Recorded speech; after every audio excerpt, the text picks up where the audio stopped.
Okay. Charlie, we sat here 1 week ago and said that the Toronto Maple Leafs loss was a reality check for the Nashville Predators. Here we sit 4 games later? 3 games later? 3 games later. 3 games later, yeah. Thursday, Saturday, Tuesday. And we lost all 3. We are on a 4-game losing streak. Do the Nashville Predators suck? Based off of our recent performance, it looks like a repeat of last season. And I really hope we turn things around because I'm starting to get scared. Yeah. After the first couple losses, it was like, no problem. That was Toronto. They're a good hockey team. Thursday, we go into Montreal, are winning the game 2-1. Marchessault tries to get an empty netter, gets blocked by Lane Hudson, which is just like, man, I know you're trying to score the empty netter, but can you wait just a little bit longer and get around that defenseman? There's no goalie, and Hudson blocks it, immediately gets the puck down the ice to Goal Caulfield, who, no problem, snipes it in to tie the game with 20 seconds left. Goes to overtime. Who wins the game? Goal Caulfield. The kid's amazing. So props to the Canadians. We've talked about them a lot on this podcast. Super fun to watch. Young team.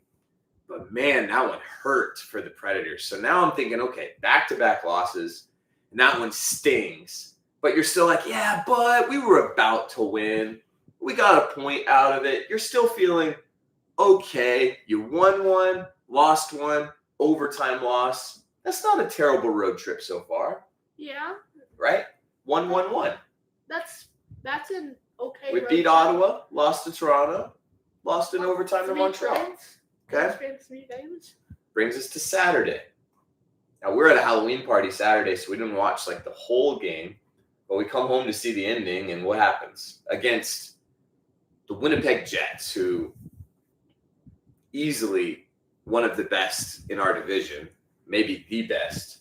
President's Trophy winners last year. And we get hammered, 4-1? Yeah, absolutely hammered. Now, I will say in the second period, I did watch quite a bit of the second period. We got hella bucked in the second period. We threw a lot of shots up and had some great chances, and Hellebuck just made some incredible saves. That's what the Jets can do. They can sit in their zone sometimes and just let shots come on goal and just sit behind Hellebuck. Yeah, we're good. Good luck scoring, buddy. Especially when they have a lead. They just make sure they don't give you any incredible chances, and they let you take random shots. And we got Hellebuck there. But, overall that game, the Jets just dominated us, Yeah. So, okay, we finished the road trip 1, 2, and 1. And by that point, we're like, okay, time to start turning things around. Let's get a few wins. Feeling a little nervous, but a little hopeful still, Preds aren't doing, we're 2-2-2 at that point on the season. Could be doing worse. Yeah, it could be worse, sitting in a wild card spot or just out of a wild card spot, going into a 5-game homestand, which brings us to last night's game against the Anaheim Ducks, who are right next to us in the standings at that point. Young team, new coach, Jonathan Toews, new leadership joining the group as well. We've been talking about the Ducks since last year. They're exciting to watch, kind of similar to the Canadians. Maybe not as of last year, as far along in their development. But as of last night, what'd you think? I was before the game, I thought this was a game we could win. And, going into the first period, the Ducks got a goal, and we got a goal. And I was like, this is still fine. Then in the second period, like that again, 1 goal for each team. And then we go into the third, and they scored 3 goals. Yeah.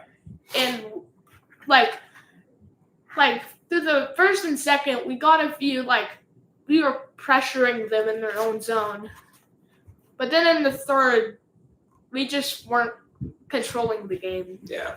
We let them take over. I saw Roman Josi talk about it after the game last night. He said, I feel like most of their goals we gave them. We made it easy. We let them play their game. We played a terrible game. And that's it. That's why we lost. We let them play the way they want to play. And when we talk about the way the Ducks want to play and the way the Jets played, it's showing that whatever our system is, our style of play, we're having a hard time implementing it, not just against the best teams, but against most teams. Young up and coming teams, really, really good older teams. Our system just doesn't seem to work. And I think that was a lot of the issue that Predators fans had last year is okay, we've got all this talent with Forsberg, Josi, Stamkos, O'Reilly, Marchessault, Saros. You look at that roster, Brady Shea, you should say okay, this team should be able to be something. And we're not. We're terrible. And it makes you go is it the players or is it the coaching and the system? And I think now we're going to be back into that spot asking the same question, which is a really tough spot to be as a fan, but it's got to be a really hard spot to be for the team too, to have all these doubts circling in your mind all the time. Andrew Brunette, the coach, has got to be feeling that pressure too. Man, we better get our system working or I'm probably going to get fired. And I feel still too early in the season, but we cannot wait much longer if we're going to make a change because nobody wants to sit through what we sat through last season. That was awful. It was miserable. We didn't seem like we were ever competitive. So my hope, just like you, that they turn this around. They got 5 or 4 more home games, but they're not going to be easy. Who do we have this week? We have the Canucks next, right? Canucks next, they're hot and cold so far this year. So Canucks. Then this weekend, back-to-back against Kings and Stars. Yeah. So next few games are going to be a real test for the Nashville Predators, and we're going to be watching every game. We watched every game last year. We're not going anywhere. We're not giving up on our team. We're here, If we're terrible, maybe we've got a chance at Gavin McKenna to save us, but that's not what you want. I don't think you want to tank for one player, especially when it's a lottery. You don't even know that you tanked for a whole season and then don't even get the guy that you tanked for. That's frustrating. So I'm not sure it's worth tanking. I think hopefully you just see if these guys can figure it out and try to make a push for the playoffs. Even just be in the mix, in the hunt at the end of the season so the games mean something. You're oh, come on, we win this, we're going to be back in the wild card spot. And once you're in the playoffs, anything can happen, right? So then it's exciting. You get to watch your team in that first round matchup and see if they can get past into the next round. And we think back to that 2017 run where we were the 8th seed and we swept the number 1 team, Chicago Blackhawks, in the first round. And basically put them on the run that they're just now starting to recover from. That's when they started to suck. So it's a very interesting time for the Nashville Predators, to say the least. When you look at the plays that the teams like the Ducks and the Jets can make, they make these beautiful passing plays and set up these nice goals. How often do you see the Predators actually pull one of those off? I don't know. When I think back to wow goals, wow moments recently, I think Forsberg makes a play all by himself at that game we were at to get around the defender and snipe one home past Vemelka, right?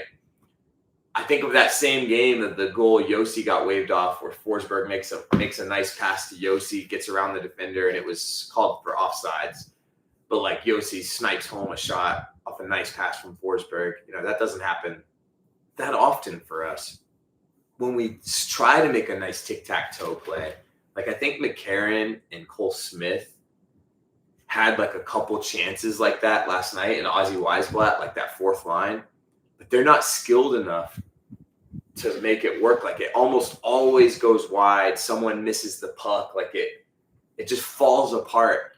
And some of these other teams can do it so seamlessly. There's zip, zap, zip, it's in the net, and tic-tac-toe. And it's so cool to watch. And I don't remember the last time I feel like our team was hitting those really well. Like we're seeing even our stars, Yossi and Stammer and Forsberg and stuff, we're seeing them like mishandle the puck.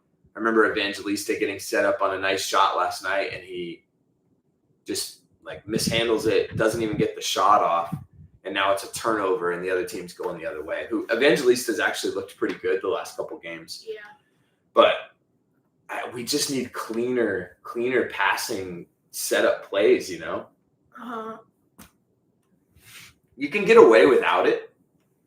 You just got to be like offensive zone pressure, dirty goals, getting in front of the net. But I feel like we're not even doing that well, So we got to figure out our identity and our system and try to make it work a little better. So next game tomorrow night Against the Canucks.